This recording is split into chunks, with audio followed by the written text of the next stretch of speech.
Galatians 4, verse 6. Verse 4. Akatipa nazo zvipikirwa zvinokosha zvakakura kwazvo kuti nazvo muve vanhu vakagoverwawo Mwari, matiza kuora kuri panyika nokuchiva. Zvino nemhaka iyi muchishingaira kwazvo wedzerai kunaka pakutenda kwenyu, napakunaka wedzerai kuziva, napakuziva kutsungirira, napakutsungirira kunamata Mwari.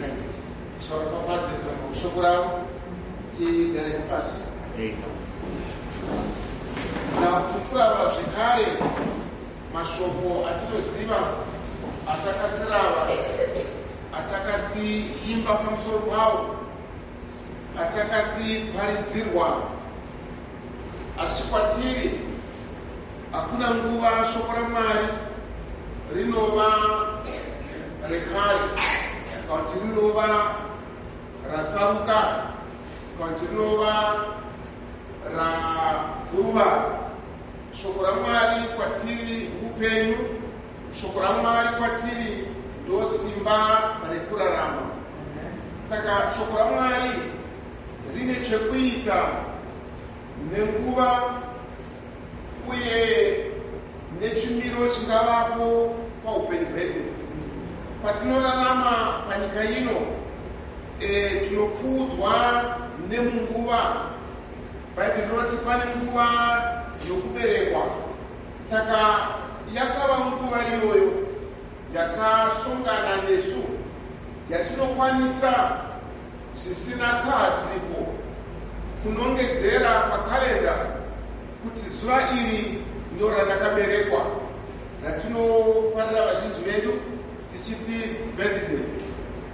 Saka rinongoreva chinhu chimwe, kuti pane nguva yakatarwa naMwari yekuunzwa kwedu panyika. Saka chimwe nechimwe chinoraramira nekupfuura nemuupenyu hwedu chinobatwawo nenguva. Amen. Nguva inoita kuti tikwanise kuita overlook, tikwanise kungosava nekubatikana kwakawanyanya nokuda kwezviitiko zvingadai zvinoitika. Tina mashoko atinokwanisa kutaura kuti ima hamuone here kuti upwere, hamuone here kuti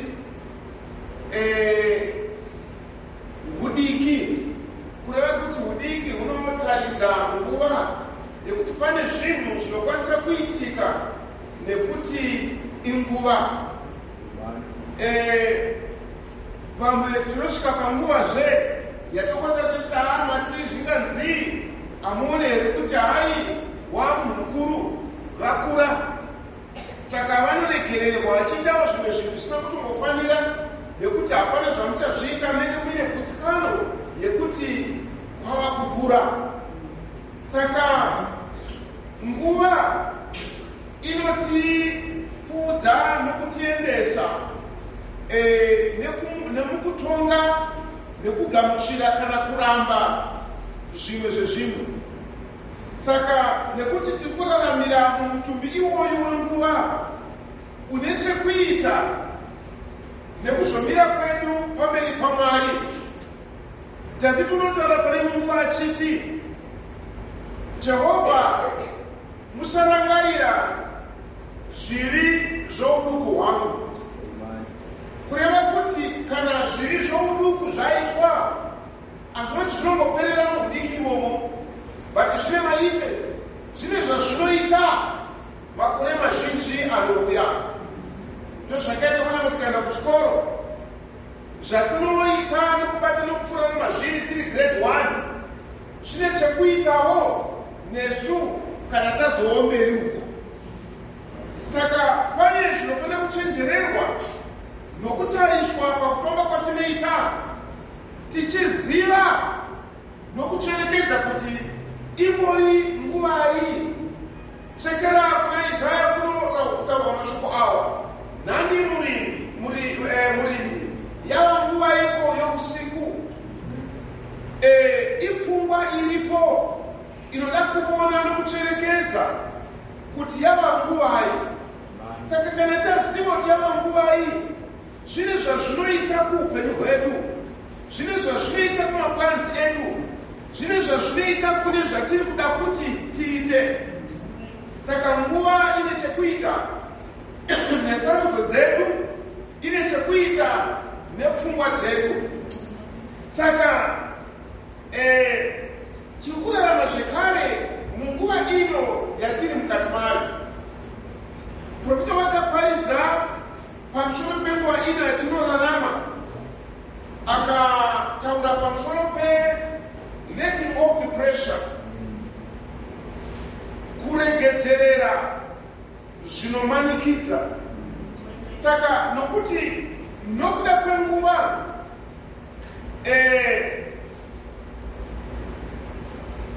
zvinoita kuti zvimwe zvinhu timanye tiite zvinhu zvinenge zvisina kunyatsofanira kuti tiite nokuda kwecondition kana chimiro chiri panyika munguva yatinorarama.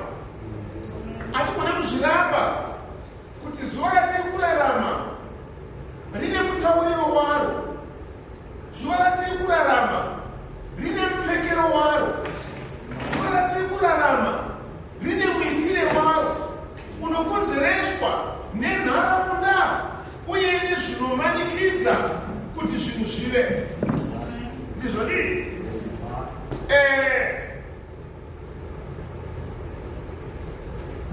Sainzi yakazviona kuti pave nekufamba, kuti pave nekuenda mberi, panofanira kuva neforce inokwevera mberi nekukwevera shure panguva imwe chete kuti zvinhu zvifambe. Saka vakagadzira ndege vakazviona kuti muchina kuti engine yendege ingaita nomutoro upi, inofanira kusunda mhepo dzemutoro wakadii kuti pave neforce inoita kuti ndege iende mberi, chechipiri ikwanise kusimukazve. Andi munoona zviri mumagadzirirwe namaitirwe akaitwa maforces iwayo anokonza kuti zvinhu zviitike. Saka munguva yatiri kurarama, tiri kurarama munguva ine zviri hunhu hwayo.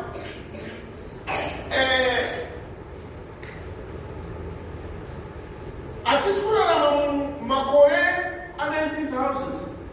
Ndochikonzero vamwe vanotaura pamusoro pemazera enguva ino kuti kwaima vanonzi ma2K adeti vakaberekwa kuma2000 zvinonzi muchagodiko ma2K kureva kuti pane zviri kuitika zvinobata waberekwa munguva iyoyo, pane zvinobata uri kurarama munguva iyoyo.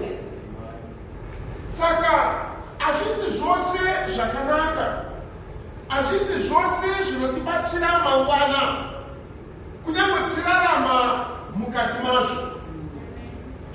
Munozviona? Chaiva chokwadi chinogamuchirika chaivapo chaitorarama chokuti vaIsraeri vaiva nhapwa munyika yeJupita. Hakuna waikosha kuramba izvozvo. Matongerwo eIjipita maiva ne-that element yekuti vaIsraeri vanofanira kuti vaitwe sei nokuda kwenguva yavairaramira. Ivo vamene vakanga vasina chavaigona kuita, asi kunyange pava nechimiro chakadaro pakamuka Josepheti, iye wakakwanisa kuva nekutenda akasachengetedza murayiro wamambo, asi kuti akaviga mwana waakazvara nokuda kwekutenda, which means akashanda kuti akaita zvaipesana nenguva yaairarama. zvinongomuitire wevanhu vose. Bhaibheri rinotizve kunyangwe Mozisi akati akura wakaramba zvavanakomana mukunda waFarao, akati zviri nani tanzwa vanhu vaMwari pakufara zvivi kwenguva diki. Saka isu ngatichiuyai munguva yedu yatinorarama. Apa tiri kurarama munguva yezvinhu zvinokurumbidza. Tiri kurarama mu-space age. Hatisi kurarama munguva yekare iya yekuti kana ukada kuenda kumarondera unofamba neshoka. Yakazosvika nguva yekuti unokwanisa kufamba nedhongi, ikasvika nguva yekuti unokwanisa kufamba nebhasikoro, ikasvika nguva yekuti unokwanisa kufamba nemotokari. Saka tinoamba tichingoenda mberi. Takabva munguva yengoro tikaenda munguva yemotokari, tikaenda munguva yendege, iko zvino tava munguva yespaceship. Chitunumusere chinoenda chinopfuura panokwanisa kurarama nokupfuurwa napo nendege. Nokuda kwaizvozvo nenyikawo haina kumira. Maforces iwayo ari kufosa ugaro hwepanyika. Zvinhu zvose zvava kuda kungokurumbidza. Amen. Hatisi kurarama munguva yekare yaimirirwe zvinhu. Vanhu vari kuda zvinhu zvinotovapo ipapo. Instant coffee, instant porridge, instant this, instant that. Ani munoona isu pataenda kumabasa kaisimomirira mabhazi amunomirira mutsetse dakana vanhu 70 vakwana kuti mupinde mubhazi aiko zvino havachada. Kwakaunzwa kombi inozara chokto. Ndakazonzwa mafuta akati aikomba ndipiri today in private inokurumbidza kudarika kombi. Kuti kombi ichamushikoma mapurisa kenishida hakuna kuchena zvokumirira. Toda kuti kurumbidze pane zvese zvatinoita.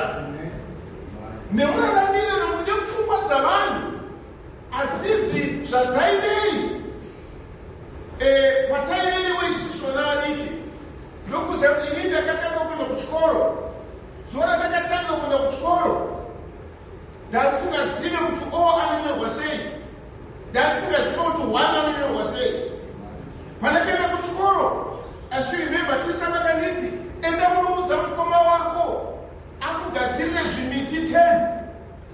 Vandana vanakodza mukoma ndikati mukoma ndanzina tayati mamistress mazuva iwo anditini uya nezvimiti 10. Mukoma akandichikorera zvimiti 10 ndokundipa. Ndaenda kuzvokuchikoro ndopandakanotanga kuchidzidziswa kuti chimuti ichi 1 nechimuti ichi ukatora ichi nechichi ukazvibatanidza zvinoita 2. Saka 1 plus 1 is 2. Asi haungakwanisi kutaura izvozvo pamwana wanhasi. Iye andane 7 years tisingazivi kuti mwana akamira sei. But mwana wanhasi at 3 years anenge agona kuopereta foni, anenge akuziva kuti 1 ndiani. Andinoona zvinhu zviri kukurumbidza. Can you see that? Panguva yatakararama, yes, I remember mai vachititengera bhutsu dzaidzi tenesi mazuva iwayo. Pataingouya tenesiyo, I remember taitengerwa kana June asvika kana kwakutonhora. Ndoyaiva bhutsu yoyeuka kana kudai muchechi ndoyekuendesa kuchechi ndoyekuendesa kuchikoro. Asi hazvisiri izvo zviriko nhasi. Mwana asikaenda kuchikoro anenge aine 5 pairs dzebhutsu. Zvasvika kudaro muzuva rangu. Kenisika. Saka zvinhu zviri kukurumbidza kufamba. Uye ukada kutondonokera haubati nguva. Haungaregerere mwana adakara aite 5 years usati wamutangisa nyaya dzechikoro. Unofanira kuti umanidzane nenguva iyoyo. Wakaipa akatora advantage zvekare yekukurumbidza kwezvinhu kuti apfudze zvekare vanhu mune zvinhu zvisati zviri izvo. munoona vanoda kufamba nokubata nokuraramira zvinhu munguva isati iri yazvo nedambudziko rokuti chokumirira hapana nokuti nguva iri kumhanya.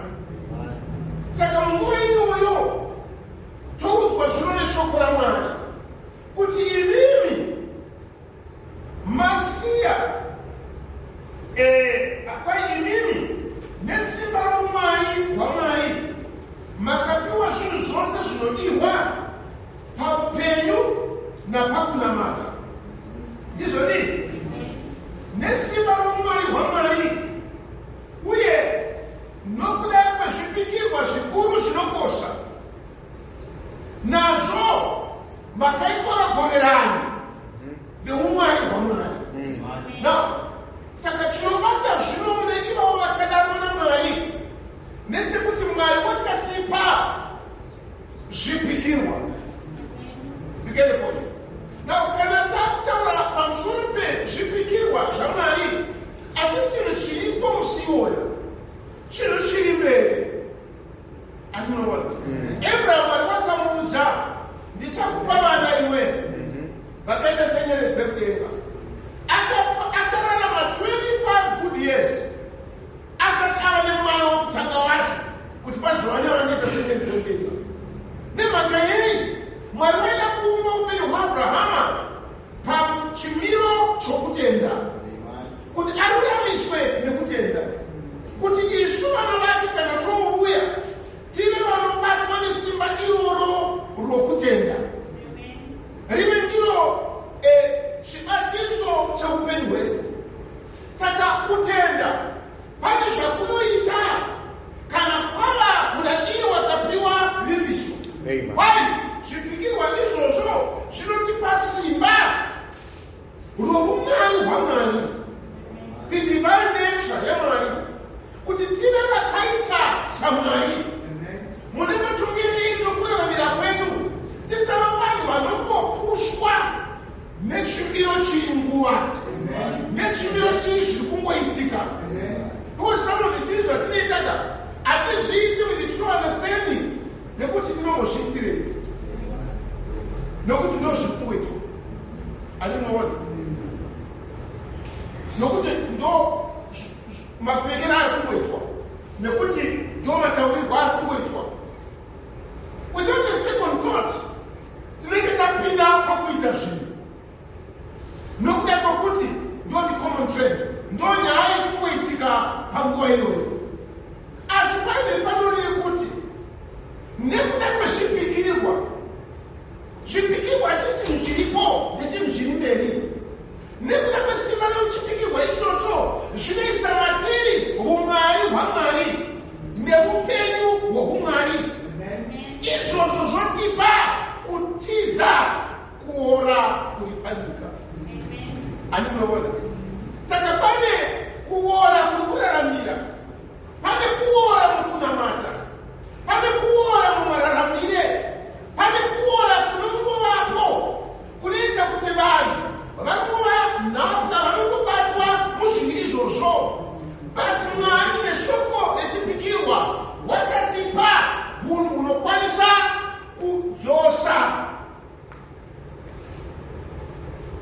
the wayward, nzira yakungonowa nomusoro mune zvinhu zvatisingahwisise, mune zvinhu zvatisina kucherekedza, mune zvinhu zvatisina kupa pfungwa yechipiri. Kwai isimba roumwari. Amen. Iroro rakatipa kuti tiuye isu kukutenda. Amen. Saka zvonzi zvino kana makatiza kuora kuri panyika kunoudzwa nokuchiva, chibvisai zvose zvisina kururama, giving all diligence, muchishingaira kwazvo, mowedzera pakutenda kwokubudisai munyika yekusarurama. Even as Abraham haana kuraramiswa muutsvene nekuti akanga aine mutemo kuti usadai. Hama kana upenyu huchiri hwakadaro panyaya yokunamata. Abraham chakamupoti aite zvaakaita zvanzi wakazviita nokuda kwokutenda. To the extent yekuti Mwari akati kuna Abrahama, ndichakuratidza kuti pavana vakaita senyeredzidzo. Zvanzi Abrahama akatenda, Mwari akati uku ndiko kururama. Kwete nokuti hauna kupita manje uti saka ndakarurama. Kwete nokuti handina kufema saka ndakarurama. Kwete nokuti handiroye saka ndakarurama. Wapedza kuita zvose izvozvo, kusiya zvese izvozvo, kururama hakutemerwi pachimiro chokuita chokurega zvakaipa. Kururama kunobva pakutenda. Can you see that? Because kutenda kuna Abraham kwakamupa kuti kunyange gore rokutanga mwana asina kuuya akaramba achitenda. Gore rechipiri akati now it's a miracle now kuti mwana achiuya, and that miracle is 2 years old. Gore rinotevera is 3 years old. Andinoona saka kuwanda kwamakore kwaisava kupera kwetariro, kwaisava kupera kwechishuviro chake, asi kwaiva chisimbiso chekuti zvino zvotoda kutosimbiswa kuti kana mwana iyeyo achiuya haasi mwana wangouya nokuti tiri vanhu tigere panyika, wauya nekuda kweshoko raMwari. Can you see that? It's now more of a miracle. As much as Pentecost is a miracle. Because it's something that is between life and death. And in saka vanamai vachifara kana munhu wasurumuka vanofara zvikuru kuti wapona mwana waudza upenyu munyika. Ndizvodini? Saka Bible taura chiti zvinouyawo nokurwadziwa kukuru. But kurwadziwa ikoko akupe ruvengo pakati pamai nomwana kuti aiwa kuuya kwako kwakanditambudza, kuuya kwako ndakarwadziwa, but kunounza even bond. Handizvo? Tiziva kuti mai wose sekutoanoda Bhaibheri unorwadziwa pakuudza upenyu panyika. Ndizvodini? Asi ndakazobvunzwa munhu pari kuchisiona achiti aiwa ukaona mai vachitambura vosurumuka, musafunga kuti ndimai vanotambudzika, asi kuti ndibaba vanorwadziwa kudarika mai.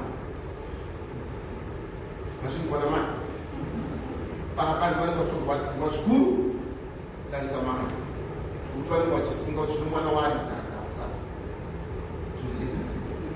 Saka kurwadziwa kukuru ikoko kudarika nyaya yekusununguka. Right?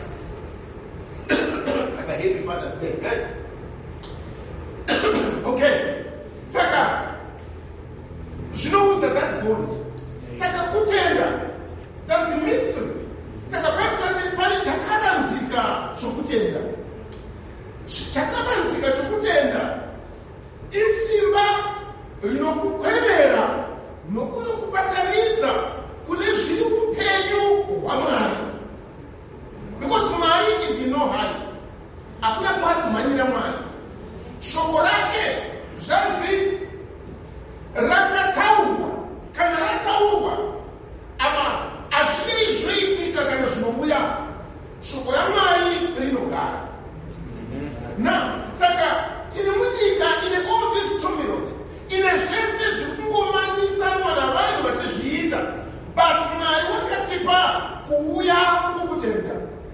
Pakutenda ikoko tunofanira kuva those elements neizvozvo zviri Mwari. Pane zvese zvataurwa apa, daungotora chinhu 1 chanzi pakuziva pataverenga chapter 1 kapitolo chipiri kwayo pavhesi 6, pakuziva wedzerai kuzvidzora. Amen. Now, amakuziva chinhu chinopa kuna Mwari. Mwari pane zvese zvaakaita akazviita nokuda kwokuziva, uyezve kuti wokuuye kukunamata Mwari hauna kuuya by chance. Nokuti Bible rachiti vakaziva kare Mwari wakavatendera. Yemisika. Saka that element yokuziva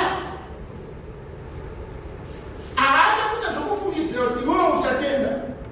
Jesu haana kuuya kuzofamba nyika kuti anoti baba mama vachanzwira kuti tisi kuti ndafa saka regai vagozoya kukunamata. Waiziva zvokuchaita iwewe kana ukanzwa shoko raMwari. Aiziva kuti iwe ucharigamuchira. Saka he did not die in vain. Akafa kunyange usati wavapo achiziva kuti uchagamuchira. Saka kuziva chinhu chinobva kuna Mwari. Amen. Nesuwo kana tikapiwa kuziva ikoko anokunotipa kuti tisapushwa nezvinhu zvinenge zvikuitika. Ani munoona iwe ukaziva kuti zvinhu izvi zvinokonzeswa naSatani izvi, ukaziva kuti zvinhu izvi ndezvenhema izvi, hauitwe nhapwa kwazviri. Anokea ingava fashion, anokea ingava chiitire, anokea ungava mutaurire, kana iwe uchiziva hauitwe subjected kune zvinhu zvisina maturo nokuti unoziva. Saka pakuziva ikoko kwaimwedzerai kuzvidzora. Amen. Ndaziva kana ndaziva ndinopiwa maruramire mandiri. Kuzvidzora kunorevei? Kuzvidzora kunoreva mahanisi ari nechomukati mako. Tomisa aufambi hauiti sezongororo rinoti kana radhumira rinozoti apa pasireta. Asi kuti iwe usati wasvika pane chinhu chisati chiri icho, mauye mune maruramire ekuti handifanire kuti ndifambe napapa, handifanire kuti nditaure mashoko akadaro. Ndagumburwa Yesu, ndataurwa zvirizvo Yesu, but ndinozvidzora kuti ndisapinda pakuzvishatisa nokutaura kusina maturo nekuita kusina maturo. Kenisika ndotikonzero zvimwe zvinhu zvinozoitwa kana kuzogadzirishwa kuzoitwa panel beating nokuda kwokuti zvaitwa nenzira isina chidzoro pairi. Kenisika ndatadza kuzvidzora zvichaita kuti vanatete vachiuya, vanambuya vauye, vanasekuru vauya kuzogadzisa nyaya panapa. Nyaya ndeisikafanira kuti ivepo aipa nerestraint. Ndikazvidzora ndinosevha zvakawanda. Ndikazvidzora ndinosevha time, ndinosevha fuel, ndinosevha matime anga achafambire nyaya. Saka Ishe pano anotionesa neshoko rawo kuti imi mapiwa kuziva kuti kudenga kuna Mwari, mapiwa kuziva kuti muri kumwerendepi, makadanirwei, sei muri kunamata, chiisai mamuri mukati menyu, that restraining power. Simba rekuzvidzora kuti ndisangowira. As much as kupendera pita kwakanaka kunobatsira, as much as kutendeuka kwakanaka, but there's something chinodarika kungotendeuka. Isimba rokusawira mune zvinhu zvinozokumanikidzaiwa kuti I'm sorry. Hati munoona kana ukamwawa mashoko wozvidzora. At the end of the day, pane one achazobatwa nomusungo. Pane kuti iwewe ndakakanganisa hangu pakutaura kwandakaita zvazvanya presha yangu yakuwandirawo, kana ndimi unongona ishuwa presha yangu yakuwandira. Asi now look at the end of the day, wava subjected kukuti ndiregererewo. I'm sorry. Kana pane shoko rakanaka in the family, kana pane shoko rakanaka in relationship, ishoko rekuti I'm sorry. Kutendeuka kwakanaka chose. Asi kusapinzwa kune zvinhu zvokuzotendeuka kwakanaka nokufura kunokonzereswa nei? Self restraint. Kungozvidzora. Can you see that? Kungozvidzora kuti usapinda mune zvinhu zvinozokupa madambudziko mangwana, zvinozokupa kuti uverengwe mangwana. Amen. Saka kuzvidzora isimba kwete rinobata nekunze, but rinobata nomukati. Amen. Nekuti Mwari haiti zvinhu nokunze. Chese chinoitwa naMwari chine mavambo acho mukati momukati make. Ishe vatibatsire. Saka Mwari ane hunhu hwainawo. Muprofita unotaura mashoko awo mumari yakanzi life, page 9. I just read these words. Paragraph 56. Hey, brother. Let's close our eyes to our imaginations for a few moments and go way back into before there was anything. Amen. We just want to go there. Because what happened there was not influenced by anything.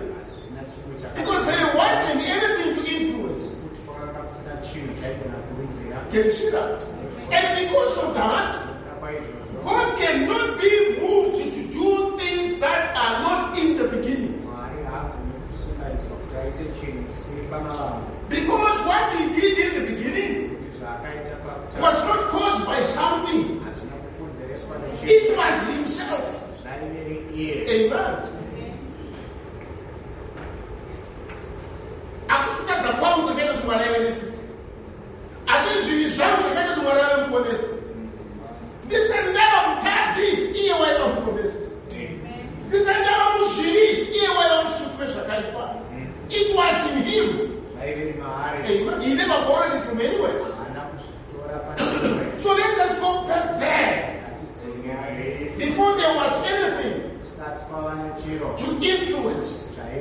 Amen. The great fountain of eternity was that spirit of love.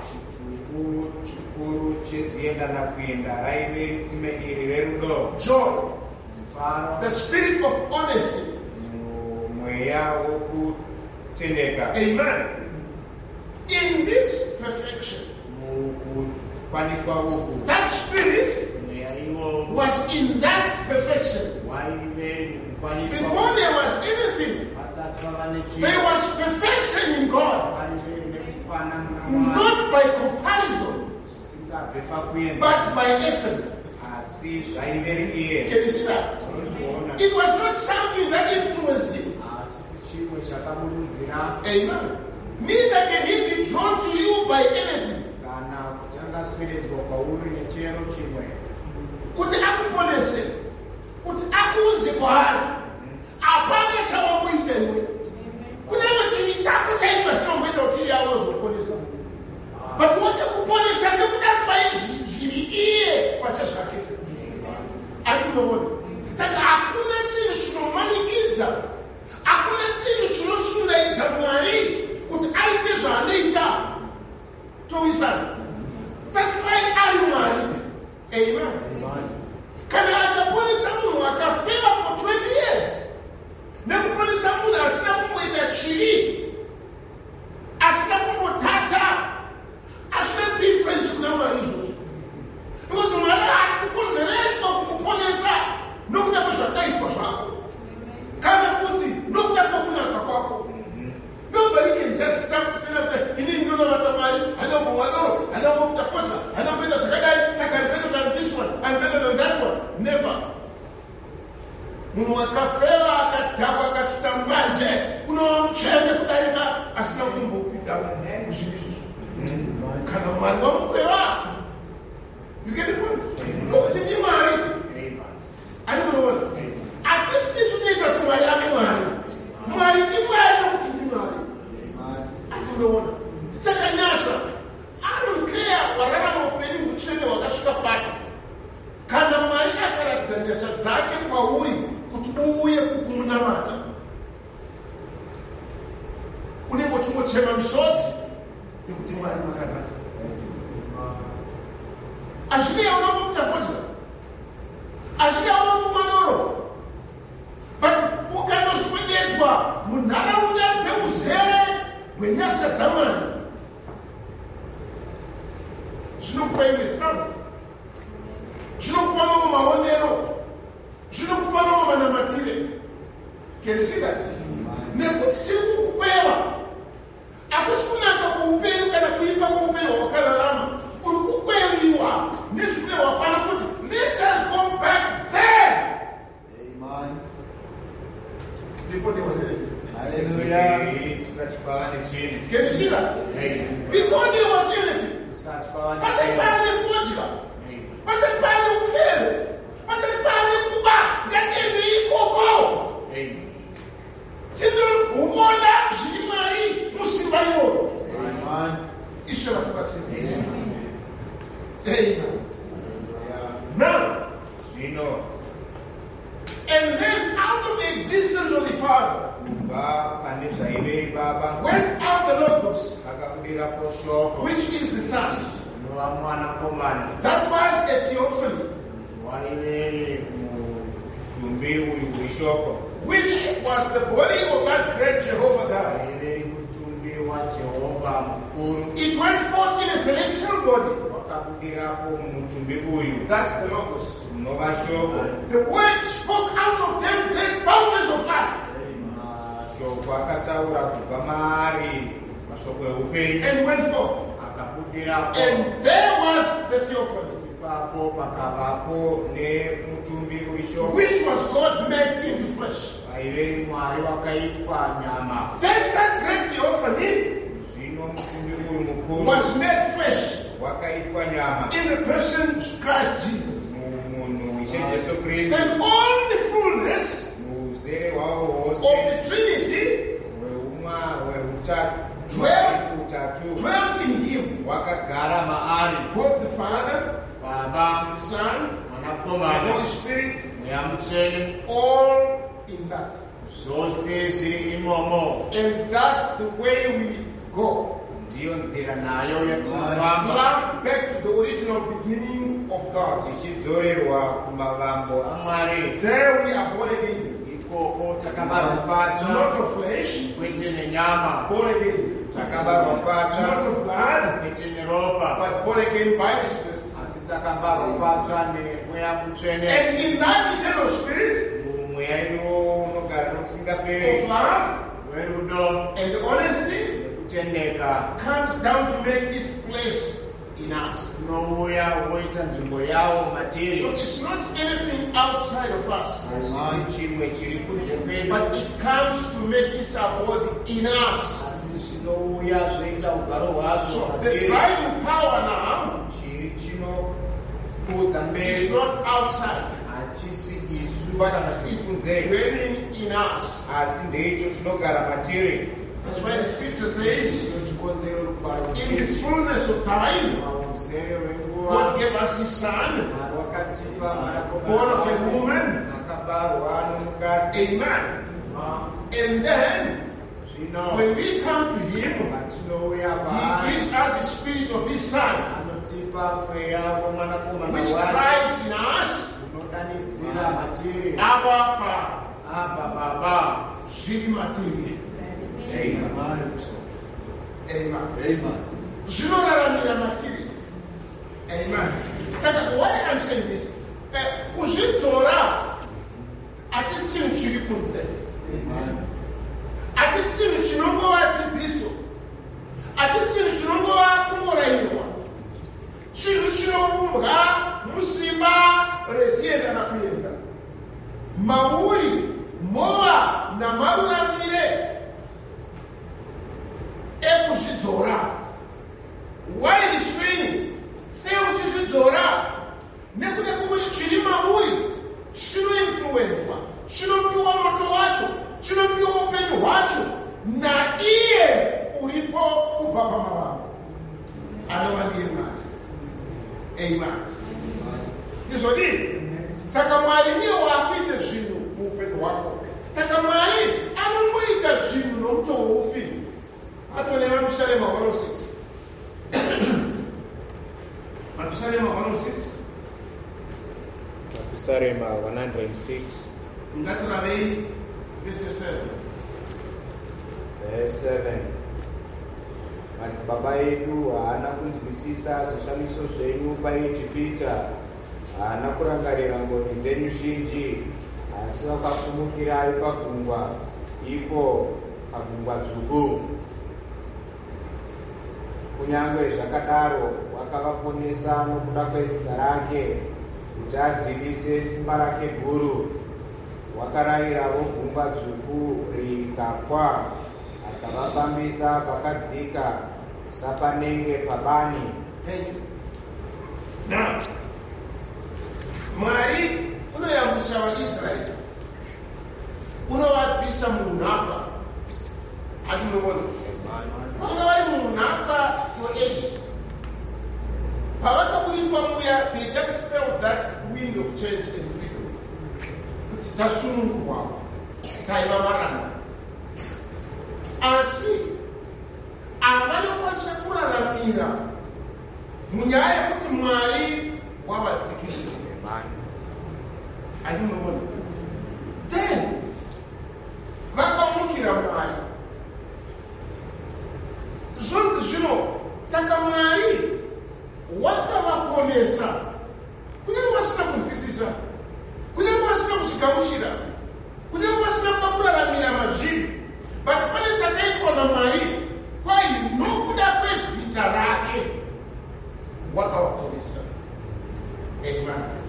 Now, patinotaura pamusoro pezita, zita mumavambo aro harizi chinhu chinofanira kuchingoshandiswa kudaidza munhu. Kuti ngatimupai zita kuti kwanise kudaidza. Togisana. Isu Mwari aitaura mazita akanga asina mufungo nomurangariro watinawo isu wokuti mwombe unongoiti bando. Kuti bando mazvina zvezvinoreva. Asi chawaipira zita rekuti bando, udati kana waakurima ukati bando for iziyo kuti ndini ndikuudzwa. Ndosikontore mbraishikuwa zita. Hakuna chinokosha chiri pairi. Pachinombodiwa ndechekuti ukwanise kusheredza. Kusvika pakiti chaiyo kuwa zita. Kuti ukwanise kusheredza. Ndizvodii? Asi kana Mwari achitaura pamusoro pezita, achiti zita rangu, zita rinotaura pamusoro pezviri hunhu, pamusoro pezviri upenyu, pamusoro pezviri iye. Hatimunoona. Ndochikonzwa akati kuna Abrahamu, hauchanzi Abrahamu, wakunzi Abrahamu. Ndochikonzwa akati kuna Jacob, hauchanzi Jacob, wakunzi Israel. Pane zvazvinoreva kana itaura pamusoro pezita. Ndochikonzero kazhinji tinoshuvirawo kupa mazita vana, mazita evanhu vatakaona vachitawo zvinhu zvakanaka. Kana kumupa zita rababa, kana kumupa zita rasekuru, you cherish sekuru ivavo, unovaremekedza mupfungwa dzako. Kwauri is so special until you just want to remind yourself kuti kuna sekuru, kuna mbuya wangu. Ndakupa mwana wezita rako. Kuda kuti zvishandurwa zvaro navanhu kuti akapiwa zita rako uye saka ndozvikumushaisa zvakare ndozvikudai. So of course zvinoenda netsika panonti sei, but zvinenge zvichirehwa ndizvozvo. Saka Mwari zita rake rinoreva zviri iye, zviri pfungwa yake, zviri kuita kwake, zviri kubata kwake. Saka nokuda kwezita irero pane zvaakaita nezita irero. Amen. Akapa vimbiso kuna Abrahamu kuti iwe ndichakupa vana. Ezviso vana havana kuuya until after 25 years. Ndopakazoberekwawo kutanga Isaka. Kureva kuti hunhu hwaMwari hwakabata muna Abrahama kuti Mwari vanotiitira. Panheyo idzodzo Mwari akapa vimbiso kuna Abrahamu akatiwo vana vako ndichavadzikinura, vana vako ndichavaudza neruoko rune simba. Ari neprocess yekudzikinura vana vaya, vana vacho havachawisisa zvakarehwa naMwari, havachatenda Mwari, havachaita zvakafanira kudzikinurwa kwavaitwa. Pane chakaita kuti Mwari asavaparadza nokuda kweuduku hwavo, akava neremekedzo pamusoro pevimbiso yaakapa kuna Abrahamu. Saka vimbiso iyoyo kuna Mwari yakava iyo chibatiso chekuzvidzora kwaMwari. Haikwanisa kuvaparadza against that promise yakanga apa. Ani munoona? Saka chakava chidzoro kuna Mwari. This is how isu nemanzwisiro edu namavonero atikwanisa kuona nawo Mwari ari kudzaka. Taoneswa pano kuti kwai that great eternal spirit isingabatike isingaoneke yakadzaka muchimiro the logos theophany, mutumbi waMwari. That theophany ikadzika futi kuti ive munhu anoberekwa panyika. You get the point? Chichaidiwa naMwari kuti tive neaction, tive nemaruramire ekutobata kuti this greater eternal spirit yakambodii azvidzikisa. Handiri kuzviona ishe vatibatsira. Now, saka Mwari akava ne temperance, akava nekuzvidzora. Sei Mwari akava nekuzvidzora? Kuzvidzora kwaakaita achikuaplaya pavanhu ava kwaiva nzira yake yekuti aunze kuzvidzorawo muvanhu ivavo, nokuti chimwe nechimwe chinobereka zvorudzi rwacho. Saka Mwari wakazvidzora, amen, kuti asavaparadza nokuda kwezvaive iye mupfungwa dzake kusati kwava nechinhu.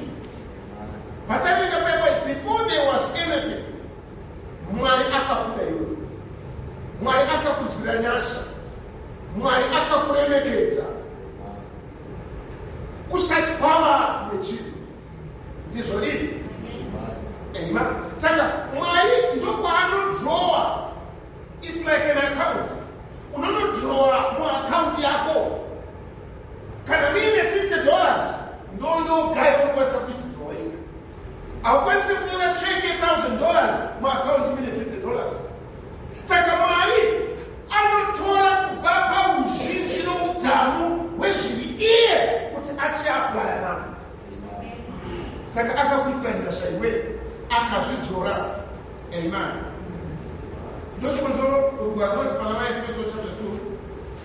Let's just read that. VaEfeso chapter 2.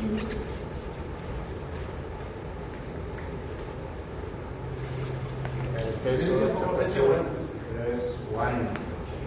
Wakakuraramisai imi makanga makafa nokudarika kwenyu nezvivi zvenyu, izvo zvamaifamba mukati mazvo kare netsika dzenyika ino, nenzira dzomuchinda wesimba redenga, dzomweya unobata zvino muvana vokusateerera, vataifamba tose pakati pavo kare nekuchiva kwenyama yedu, tichiita kuda kwenyama nokupfuga kwedu. Napakuzvarwa kwedu isu navamwe vose taiva vana vokutsamwiwa. Zvino Mwari une nyasha zhinji zhinji nokuda kwerudo rwake rukuru rwaakatida narwo, kunyange takanga takafa mukudarika kwedu, wakatiraramisa pamwe chete naKristu Jesu. Makaponeswa nenyasha, akatimutsa pamwe chete naye, akatigarisa kudenga pamwe chete naye muna Kristu Jesu. Kunyange takafa mukudarika kwedu. Now just imagine upenyu hwawakararama nenzira dzawakafamba, dzimwe dzacho zvawakatoita nezuro. Mwari angadai akatiparadza, but pane chinobata Mwari asatiparadza, kwai ukuru hwenyasha dzake.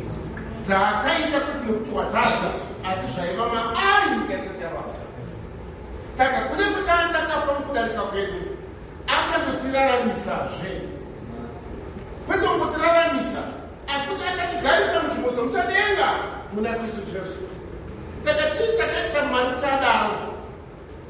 Nokuda kwokutadza kwedu angadai akatiparadza. Amen.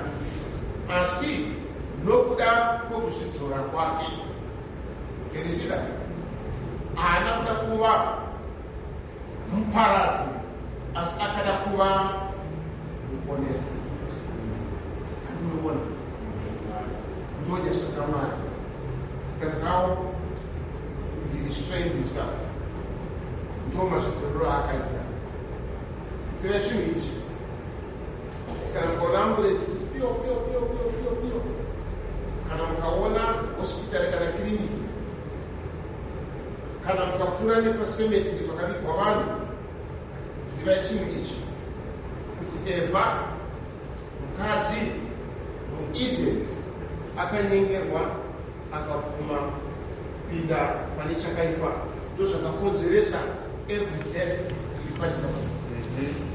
Kuisana kana ukaona bofu zvakabva ipapo, kana ukaona munhu achivigwa ndo nyaya yacho yakabva ipapo. Andinoona asi Mwari ane zvaakada nokufunga pamusoro pomunhu.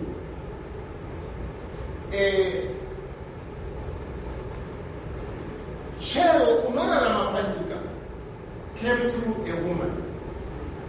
Mwari akapa that.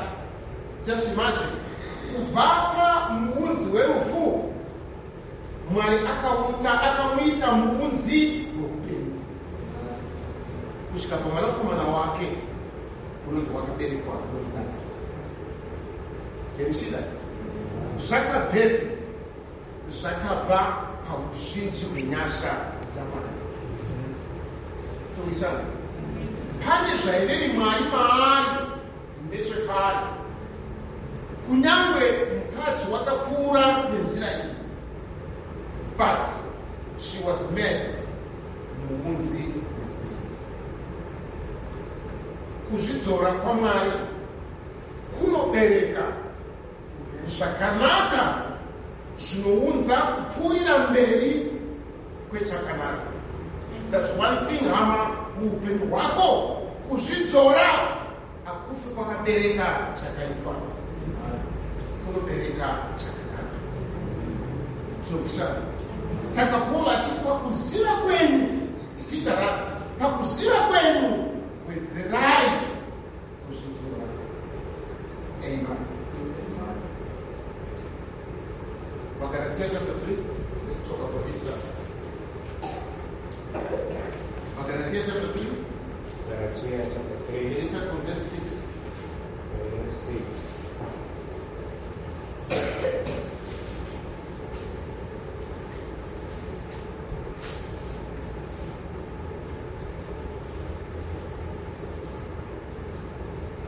Abrahama sezvaakatenda kuna Mwari kukanzi kwaari ndiko kururama.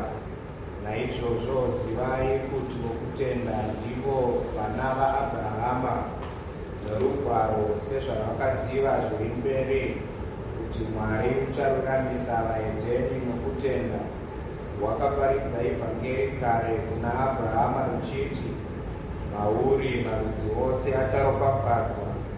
Naizvozvo vokutenda vanoropafadzwa pamwe chete naAbrahama wakatenda.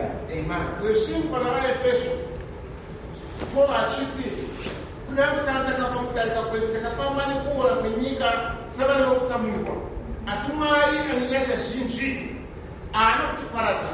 Taifanira kunge takaparadza. Even in your life, imbotarisa, pane zvinhu zvawakapfuura nomukati mazvo, pane zvinhu zvawakaita zvaifanira kuti ungobviswa panyika, but Mwari wakazvidzora. Ndo maitiro akaita paakataura kuna Abrahama achiti mauri marudzi ose acharopafadzwa. Nemhaka yei? Hama mamuine kuipa mumarudzi, maiva nokunamatwa kwezvifananidzo, maiva nokurara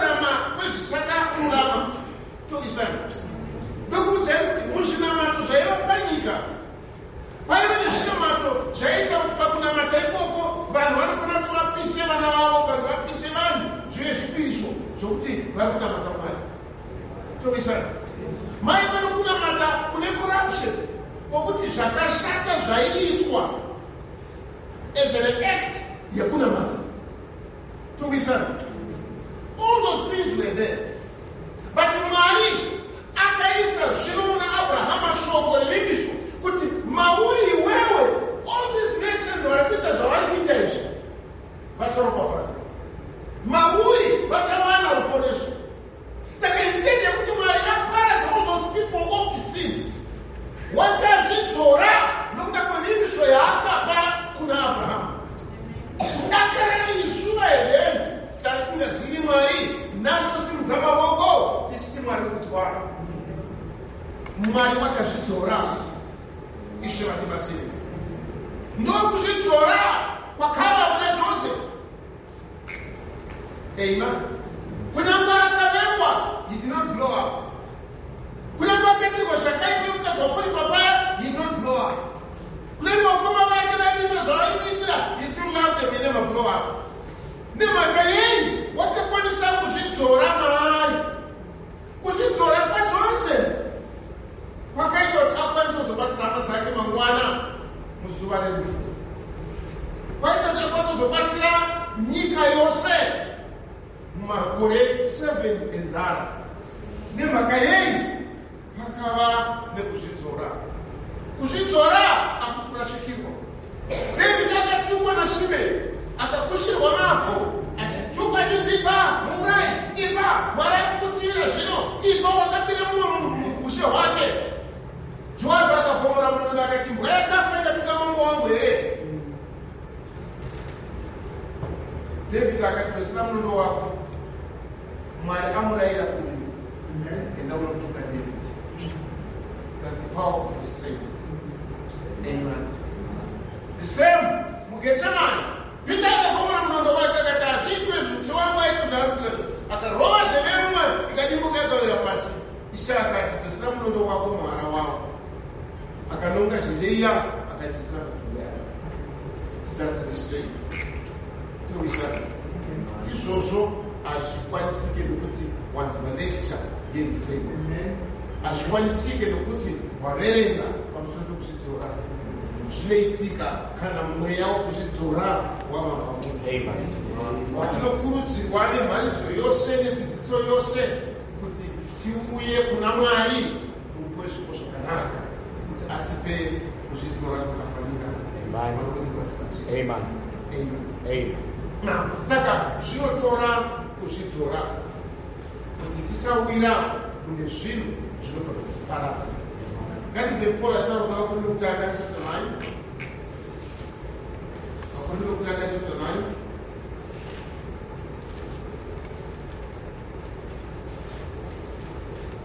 Vakorino wekutanga chapter 9 verse 25. Chapter 9 verse 25. Vakorino chapter 9. Mumwe nomumwe unoshingaira pakutamba unozvidzora pazvose. Zvino ivo vanozviita kuti vawane korona inoora, asi isu kuti tiwane isingaore. Zvino ini handimhanyi somunhu usingazivi, handirwi somunhu unorova mhepo, asi ndinorwadzisa muviri wangu ndichiuita muranda, kuti zvimwe ini ndamboparidzira vanhu ndirege kuva wakarashwa ndimene. Amen. Munhu unoita egame kana yekutamba bhora kana yekumanya kana yekudii kuti awane mubairo, Paul ari kuti anozvidzora. Ndizvodii? Kuti awire kuti araramire munzira inofanira kuitwa mutambo waari kutamba. Pakupedzisira anowana korona. Pamazuva apo paakanyora izvi ndopaitwa mitambo yemaolimpiki aya. Maolimpiki paaitwa nhasi of course wakupiwa gold medal kana bronze kana silver wopiwa mari, but pamakore awa waipiwa mashizha aigadzirwa korona yonoiswa musoro mako. Mashizha iwayo pounopfuura uchienda kumusha madistricts and maprovince auchapfuura nawo kuona wakapfeka korona iyoyo vokuremekedza kuti wakakunda maolympics haiko krisa nditi saka vaizviitira korona yokuda korona inoora but isisu tinozvidzora kuti tiwane korona isingaori zvivatibatsira saka to achieve a goal kuti ukwanise kuachiva anything in life hazvina basa mumarriage yako hazvina basa pabasa raunoshanda pakashayika restraint pakashayika kuzvidzora it will be ruined. There's no two ways about it.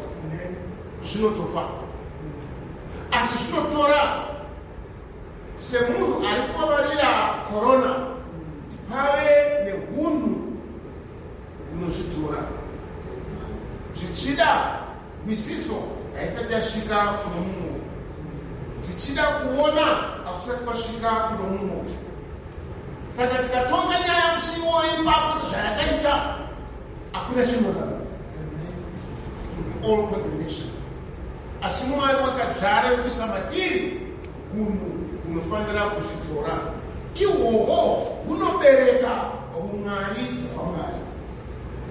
Amen. Saka kuzvidzora isimba rinodarika atomic power.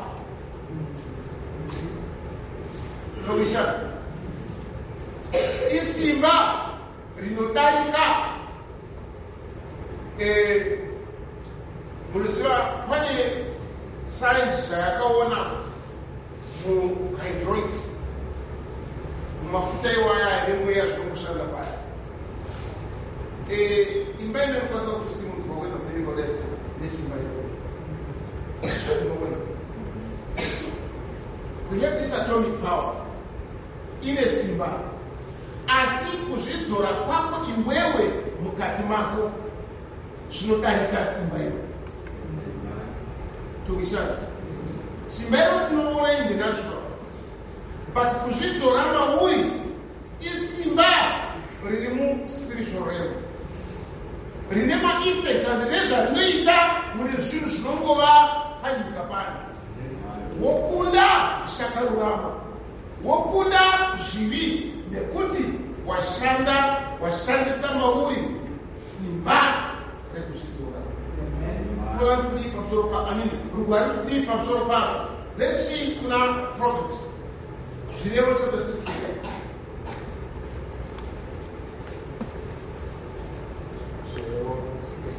Can you just read maybe just one verse there?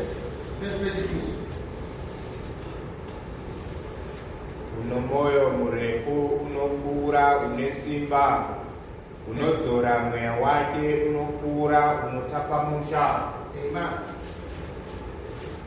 Unevaruramire refrain ane rumaruramire kuzvidzora isimba iroro rinodarika kutapamusha. What was that verse? That was chapter 6 and 8. Yeah. Was it? Yeah. Verse 32. Let me see. He that is taught and he that willeth speak that he that taketh a city. I don't know what. Aparango tunotora musharai, but munhu anorwa kudakara akunda guta. So we said. Now, if we want to simba, we must overcome kukunda a city. Most recently, in the window, to Israel, Gaza Strip. Israel is simba guru.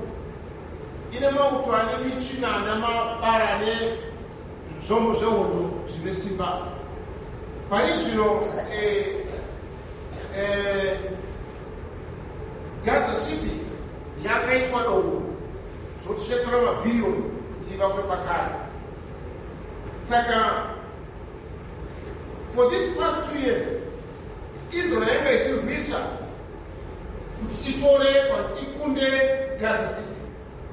Nesimba rayo rose nekugona kwayo kwose nenjere dzayo dzose hazvina kuitora 2 months, hazvina kuitora 2 days. Over 2 years, chirwa nekutero. But kusvika zuva ranhasi havana kutora every inch yekutero. Asi zvakashandiswa simba guru, intelligence yakakurisa, zvombo zvakakurisa. Asi zvanzi iwewe ukagona kungodzora mwoyo wako, zvinokunda zvakaitwa Gaza City. Yemishika. Sometimes sisi unozviona mukutera kwanungova zvakanyorova. Asi hama, muzvakavanzika zvokubata zvisingagone kuoneka. For instance, mukati mangu mune moyo vaneti kufura ropa every minute. Azvinzwike ukabata sunungozva kuti bichana haniti. Asi kuti muone simba rine moyo, ingodimbura tsingapo. Pane ropa rinonosvika uko haniti. That's the power yakavanzwa mumwendiri isingaoneki. And multiply that by 10 billion. Bona simba rekuzvitora kana zvibata iguru. Amen. Yanishika. Saka zvanzi zvinokunda akutora kuta. Amen. Okay, let's go again. Chapter 25. Yes, maybe. Chapter 25. You just say one verse. Chapter 25. Are we there? Just read the last verse. Munhu usingadzori mweya wake wakafanana neguta rakaputswa risino rusvingo. Amen. Pakashayika kuzvidzora, ukatadza kudzora mwoyo wako, zvinongofanana neguta raputswa. Kana guta raputswa risina protection, anything can come in. Apana chinodziviswa. Adinoona. Saka kana mweya womunhu washayiwa kuzvidzora, chero chinongouya chichipinda. Ndochikonzera nachiboreva muzuva ranhasi. There's a lot of corruption. Mumaitira anoita vanhu, mumapfekero anoita vanhu, mumatauriro anoita vanhu, mumagariro anoita vanhu. Pasina kuzvidzora, unongowira mune zvinhu zvisina. Atondoona. Panoda restraint. Panoda kuti ufunge kaviri. Kana ndataura mutauro wakadai, zvichavakei. Kana ndaita muitiro wakadai uyu, zvichashanda sei? Kana ndaita shamwari yakadai, shamwari dzakadai idzi, zvinozovei muupenyu hwangu. It needs restraint. Ndizvodini? Kana pakashayika restraint, anything can come in.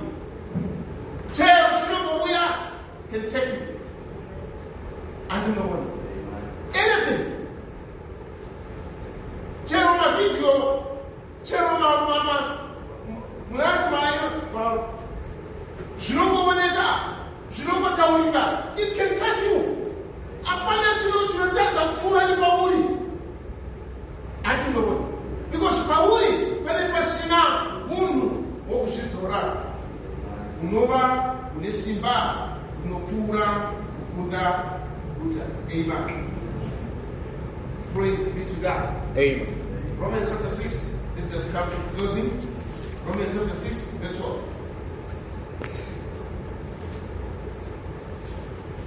Romans chapter 6.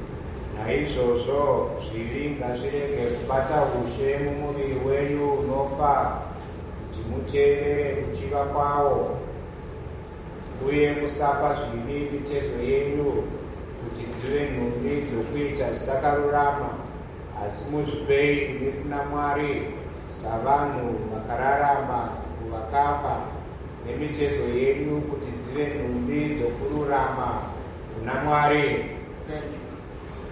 Musazvipa nokuti usina kufanira. Mitezo yenyu, miviri yenyu, pfungwa dzenyu, maoko enyu, mabatiro enyu, matauriro enyu, musazvipa nenzira that careless. But you don't even consider the repercussions. But you self-obey and identity. I don't know what. Those control Paul are cheating. In a thing war, Simona Logo and me. As you know, Pata Masimba, the stronghold of Satan. Masimba to Anita Shisa, Saganaka, Dwabata Jad, Zerapas. Neputora movie one and subject it to the Jews and do not take that. Shantino Tamchila. That's what I subject myself. Can you see that?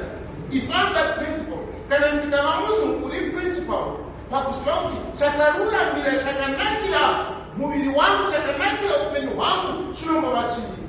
I don't to a combination, Jangoya. To be said.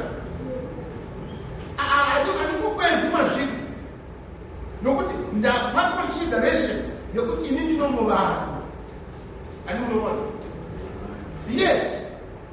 No good at my Shamari, no good at my Shushi, but as this is a packet of such a not every actor that I mean, they don't control the Ida. But Shaka the rest one, no good at making Shamari. Maybe no good at way, Mumo and it, let it change to his son. But sometimes, as many never forces and go. I still remember. I did admission at 4. I had a friend. I put a photo. Tikawana money, I think of it. This is not only from 14 years ago. I think of it. But I need that thing. Say Jane, that's the phone one. Somebody have to go to some class. You are not free with somebody, you are taking 3. A 3, waiting, Papa. 2 hours, someone tell me, take the photo. Come to the photo, they are not going to. I still remember someone said to Jimmy, put her. That's what you're going to do. Peter Study said, easy job, more satisfaction. You're going to know what. Put her. It was. But there was something the woman did, had answered. I don't know what. So that it just takes that. She was, she talks in that city without your control, but you are just inspired to someone with that. Okay. The first friend, it was Larry Mufu. He died of AIDS. Marco Macho,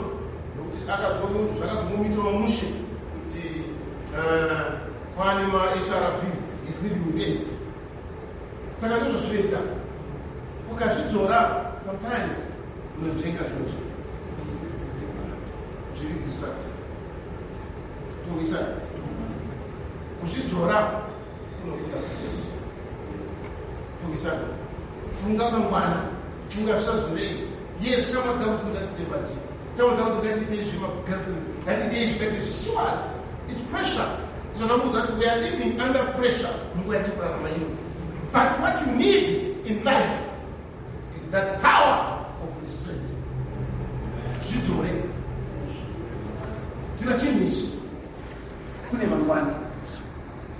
Tuwisana. Mangwana kweta hapo wewe, mangwana yema na hapo. Mangwana yema shukuru hapo. Mangwana yema chakunjwa nisiko na Mungu kweli. Saka aikuna kutendera Mungu yendeshwa. As we see tonight, restrain yourself. Shitore. You see that? Unashitore nei. Hali simba rinozora. Ndora tavona ria. Let's go back to way before there was anything. Ama kuna mahali unorarama. Kuna mahali upenyu. Kuna mahali unesimbarose. Unokwanisa kupasana na upenyu wako. Uwe mundu. Une that restraining power. Nekukana mahali achita. Mauri anaita zinova. Panishigie somebody. Sakarukwana urunote. Kujitora pazvivirishi kunokuita kuti upukunyuke pane zvinhu zvakazviparadzi ukanasopeni wako. Amen. There are many scriptures we can read. I see we've come to the end. for service. And this is close number Psalm 119. Psalm 119, verse 11. Ndakadzora tsoka dzangu panzira dzose dzakaipa kuti ndichengete shoko renyu. Amen. Ndakadzora tsoka dzangu pane zvakashata. I refrained myself. Ndakadzora tsoka dzangu. Andaifana kuti ndifambe nenzira ichida kusviniko. Ndakadzora tsoka dzangu. Pandaifana kuti nditaure mashoko. Ndakadzora tsoka dzangu. Pandaifana kuti ndiite zvandaifana ndiite. Ndakadzora tsoka dzangu. Ama kana zvadaro, ama zvanzi zvinondipa maruramiro ekuchengeta shoko raMwari pamberi. Takutaura pakutanga tikati shoko raMwari ndiro zvese kwatiri. Ndiro chidzoro choupenyu hwedu. Ndiyo mvura kana taane nyota. Chingwa kana taane nzara. Ibango patingavanda. Mumvuri kana zuva kupisa. Izvo dii? Izuva rinotipa kudzimirwa kana tava kuchama. Shoko raMwari ndiro zvese kwatiri. Hatibatsirwe nechechi. Hatibatsirwe nezvinamato. Tinobatsirwa neshoko raMwari. Saka ndakadzora tsoka dzangu kuti ndikunde kuchengeta shoko raMwari. Shoko raMwari harichengeteki nekuenda kuBible school. Shoko raMwari harichengeteki nekurifunda. Shoko raMwari togona kuriverenga everyday. Asi kana Mwari asipo mushoko rake iroro kuti atipe makwanisire ekurarama apa zvinova nemuvinyo. Saka shoko raMwari kwauri ngarive chidzoro choupenyu hwako. Uchengeteke pamberi paMwari, urarame zvinonzi upenyu hwakafanira kurarama, wakabhesa, wakateiwa, wakavakirwa, wakasoserwa neshoko raMwari. Ndiro zvese kwatiri, ndiro upenyu hwedu, ndiro nzira yedu. Kama Mwari wakatinakira, Mwari unoisa. One thing hama tonight, ziva chinhu ichi. Mwari hakuneti chiri zvekuita. Mwari haangokuudzi zvekuita. He came down from glory. Kubva mukubwinya akauya akazova munhu sewe kuti akuunze kwaari. Zvadii? Ndatiramba tichivereka paya zvinonzi ndonzira imwe cheteyo yatinodzokera nayo kune icho chaiva kuva kutanga. Mumisika Jesu auya kuzova munhu sesu, akafa kuti isu tikwanise kuva namaruramiro ekufawo kuzvakaipa zvedu. Is that right? Kana tafa kuzvakaipa zvedu, iye akamuka kuti tikwanise kumuka neupenyu hutsva tiraramire zvino shoko raMwari. Iye wakakwira, amen, kuti nesu tiri namakwanisire ekukwira above all this kusarurama kuri panyika. Now kana zvadero todzokera plumb back to where we belong. Kubva muzvinhu ama hauzi munhu nadoiwe, hauzi just a thing panyika ino, hauzi zvaungadari uchiitiswa naSatani anokwanisa kungoungurudza nokuisa zvaanoda at any given time. Iwe uri a sacred vessel, unokosha pamberi paMwari, unokosha uku kwaMwari, unokosha pfungwa dzaMwari. Amen. Zvipe kuna Mwari, zvipe shoko rake, zvipe upenyu hwake, and then through you God will display and demonstrate kuti unomuvani mune zvinodiwa. Dai Mwari vakatibatsira, vakatipa makwanisire ekuzvidzora nekuzviunza shoko raMwari kuti wakafanira. Shaka mafadziro tikasimuke.